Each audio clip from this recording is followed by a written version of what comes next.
जरा सोचो, अचानक से तुम्हारे अंदर ताकत आ जाए दीवारों के आर पार जाने की। कुछ ऐसा ही होता है केशा के साथ। ये कहानी है केशा नाम के एक लड़के की, जो अपने अंकल के साथ जादू दिखाया करता था। वो अपने दोस्त के साथ किराए के एक कमरे में रहता था और उसकी मालकिन काफी बार उसे किराया देने को कह चुकी थी। उसे अपने अंकल से भी जादू ठीक से न दिखाने के लिए डांट फटकार पड़ती रहती थी। कुल मिलाकर उसकी जिंदगी बेकार ही चल रही थी। एक रात शो के बाद उसने एलिसिया नाम की एक खूबसूरत रिपोर्टर को देखा। उसकी सुंदरता देखकर उसकी आंखें बस वहीं टिकी रह गई, लेकिन उसके अंकल ने उसे डांट कर बाहर भगा दिया। एलिसिया ने बाद में केशा से मिलकर उसके जादू के बारे में बात की, क्योंकि असल में वो जादू के बारे में एक आर्टिकल लिख रही थी। एक दिन एलिसिया अपने बॉयफ्रेंड के साथ उनका शो देखने आ गई। उसे किसी और लड़के के साथ देखकर केशा के तो दिल के अरमान आंसुओं में बह गए। जादू में उसका ध्यान लगा नहीं और पूरे शो की ऐसी तैसी हो गई। फिर उसके अंकल ने एलिसिया को इंसान काटने वाला जादू दिखाने के लिए बुलाया, लेकिन उसकी बजाय उसका बॉयफ्रेंड ऊपर आ गया। उसे देखते ही केशा के तो दिल में कांटे चुभ रहे थे। वो तो उसके बॉयफ्रेंड को असलियत में काटने वाला था कि उसके अंकल ने एक जादू संभाला। बाद में अंकल ने उसकी इस खतरनाक बेवकूफी की वजह से उसे नौकरी से ही निकाल दिया। लेकिन केशा का मानना था कि अगर गोलकीपर खड़ा हो तो क्या हम बॉल शूट भी ना करें। उसे कोई परवाह नहीं थी कि एलिसिया का बॉयफ्रेंड है, वो तो बस उसे पटाने में लग गया। उसे लगता था कि अगर वो अमीर और हैंडसम होता तो एलिसिया जरूर उसकी हो जाती, लेकिन ऐसी किस्मत उसकी थी नहीं। इसके बाद उसने चुपके एलिसिया और उसके बॉयफ्रेंड का पीछा किया, लेकिन उनके घर में तो बेहद टाइट सिक्योरिटी थी। केशा हताश होकर नीचे ही सिगरेट पीने बैठ गया। अचानक एक भिखारी आया और उसकी सिगरेट जला दी। फिर उसने केशा से $20 उधार मांग लिए।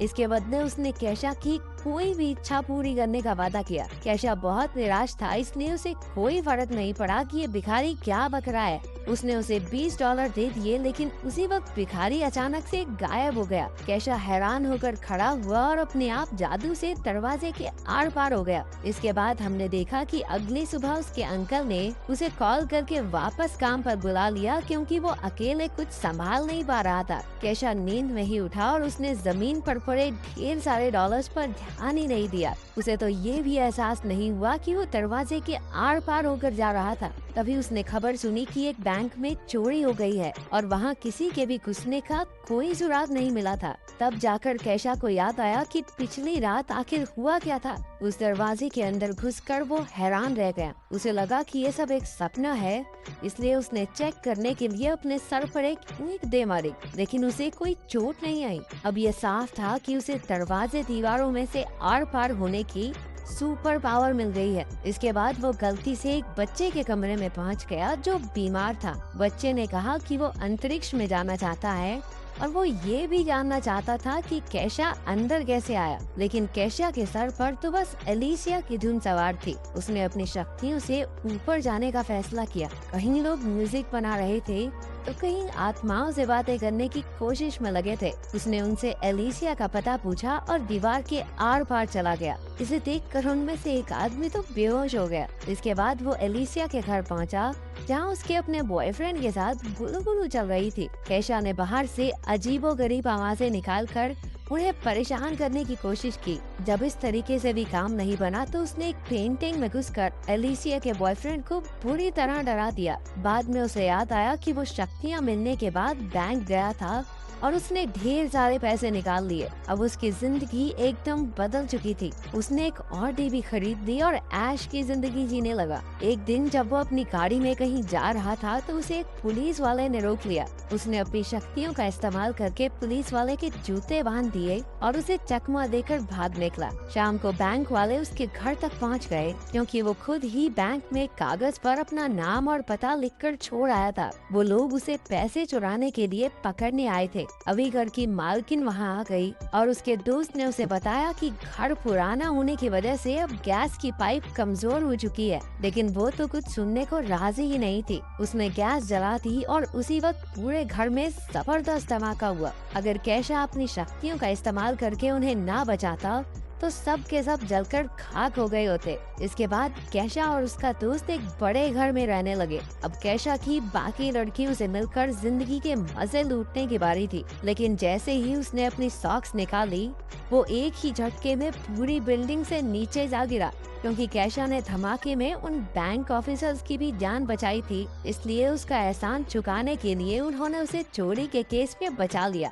आखिरकार अब उसकी सारी प्रॉब्लम्स खत्म हो चुकी थी। अब वो फिर से एनिसिया से मिलने पहुंचा। उसने देखा कि वो किसी बात पर अपने बॉयफ्रेंड से झगड़ रही थी। कैशा ने दीवार में से निकलकर उनकी सारी बातें सुन ली और उसे समझ आ गया था कि कैशा को कैसा बॉयफ्रेंड चाहिए। अब वो उसका दिल जीतने की कोशिश में लग गया। खैर, उस भिखारी ने उसे शक्तियाँ अच्छे कामों के लिए दी थी, लेकिन लड़की पटाना भी अच्छा ही काम है। अगले दिन उसने एलिसिया की फेवरेट गाड़ी पॉश खरीद ली और हाथों में फूल लेकर एलिसिया के बाहर आने का इंतजार करने लगा। उसके आते ही कैशा ने अपने प्यार का इजहार कर दिया, लेकिन एलिसिया को ऑफिस के लिए बहुत देरी हो रही थी, इसलिए वो कैशा की बात को अनसुना करके उसकी गाड़ी में बैठकर उसके साथ चल दी। उसके बॉस ने उसे लेट होने पर खूब डांटा और कैशा ने भी ये सब देख लिया। जब एलिसिया के बॉस की नजर कैशा पर पड़ी तो वो डर के मारे अपने घुटनों पर बैठ गया। कैशा की वजह से एलिसिया को एक इंटरनेशनल लेवल की न्यूज कवर करने का मौका भी मिल गया।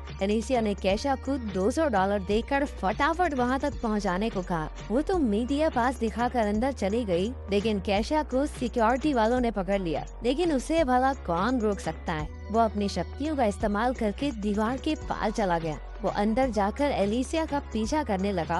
अंदर एलिसिया आइसलैंड के प्रधानमंत्री से मिली और उसे उनका इंटरव्यू लेने का मौका भी मिला। वो खुशी के मारे पागल सी हो गई थी और उसने एक्साइटमेंट में कैशा को किस कर दिया। कैशा को अपनी किस्मत पर विश्वास ही नहीं हो रहा था। उसके यूं अचानक से किस करने पर कैशा बिल्कुल हक्का बक्का रह गया। अब उसे एलिसिया के साथ जिंदगी बिताने के सपने दिखाई देने लगे थे, लेकिन एलिसिया ने एक ही पल में उसके सारे सपने चकनाचूर कर दिए। उसने कहा कि उसे कैशा में कोई दिलचस्पी नहीं है। उस बेचारे का दिल एक बार फिर से टूट गया, लेकिन एलिसिया के मना करने के बाद भी उसने उसका पीछा नहीं छोड़ा। उसके करीब आने के चक्कर में कैशा उसके ऑफिस में आ पहुंचा और दीवार के पीछे छुपकर उसे छूने लगा। वो छिपकर एलिसिया को किस करना चाहता था, लेकिन अचानक वहाँ कोई दूसरा आदमी आ गया और कैशा का निशाना चूक गया। कैशा की ही वजह से एलिसिया के बॉस ने उसे एडिटर इन चीफ की नौकरी ऑफर की। उसने ये सब इसलिए किया क्योंकि गाड़ी में एलिसिया ने बताया था कि एक दिन उसके आर्टिकल्स पूरी दुनिया पढ़ेगी और एडिटर इन चीफ बनना उसका सपना है। लेकिन इतनी कोशिशों के बाद भी एलिसिया उससे इम्प्रेस नहीं हुई। वो अब भी अपने बॉयफ्रेंड को ही चाहती थी, जिससे बेचारे कैशा का दिल टूट गया। अब वो दिल टूटा आशिक बनकर उस बीमार बच्चे के साथ ही टाइम पास करने लगा। उसे पता चला कि उस बच्चे की माँ उसका अंतरिक्ष में जाने का सपना पूरा करने के लिए $1.5 लाख इकट्ठे कर रही है। कैशा ने बच्चे की बात पर ज्यादा ध्यान नहीं दिया और फिर से एलिसिया के कमरे में जा पहुंचा। एलिसिया और उसका बॉयफ्रेंड पहले ही सो चुके थे। एलिसिया ने उसे दीवार में से घुसते देखा और उसे लगा कि वो एक सपना देख रही है। कैशा ने भी मौके पर चौका मार दिया और उसे साथ लेकर दीवार के पार हो गया। फिर वो दोनों एक ट्रेन की छत में कूदकर अंदर आ गए। दोनों ने यूं ही मस्ती करते हुए पूरी रात गुजार दी, लेकिन वो अब भी उससे प्यार व्यार नहीं करती थी। अब गुस्से में आकर अपना कैशा भी सस्ता कबीर सिंह बन गया और सीधा जाकर उसके बॉयफ्रेंड को मुकाबले के लिए चुनौती दे दी।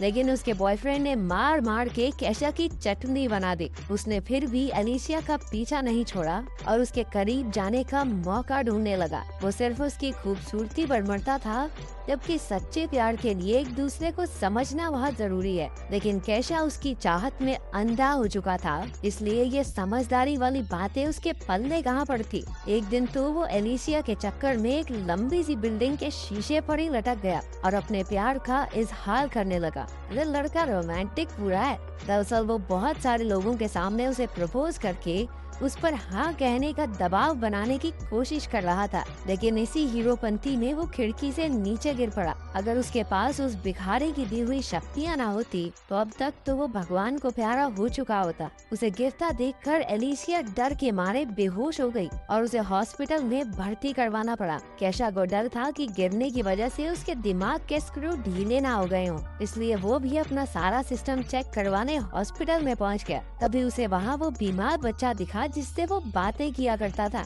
असल में वो एक लड़की थी जिसे ब्लड कैंसर था और इलाज की वजह से उसके सारे बाल झड़ चुके थे। उसने बताया कि उसे इलाज के लिए $1,00,000 चाहिए और अब तक उसके पास सिर्फ $50 ही इकट्ठा हुए थे। उसकी परेशानी समझकर केशा को एहसास हुआ कि उसे अपनी शक्तियों का इस्तेमाल लड़कियां पटाने के लिए नहीं, लोगों को बचाने के लिए करना चाहिए। इसके बाद उसका दिल पिघल गया और उसने अपने सारे पैसे उस लड़की को दान कर दिए। एलिसिया को जब इस बारे में पता चला तो वो बेहद खुश हुई। उसके लिए लड़के का सुंदर या अमीर होना जरूरी नहीं था, जरूरी ये था कि लड़का दिल का अच्छा हो। केशा की अच्छाई से इम्प्रेस होकर वो जल्दी से उससे मिलने पहुंची। अब तक उस भिखारी ने केशा की सुपर पावर भी वापस ले ली थी, क्योंकि अब उसकी सबसे बड़ी इच्छा पूरी हो चुकी थी। अब एलिसिया उसे चाहने लगी थी। इसके बाद वो भिखारी किसी और को ढूंढने लगा जिससे वो $20 उधार ले सके।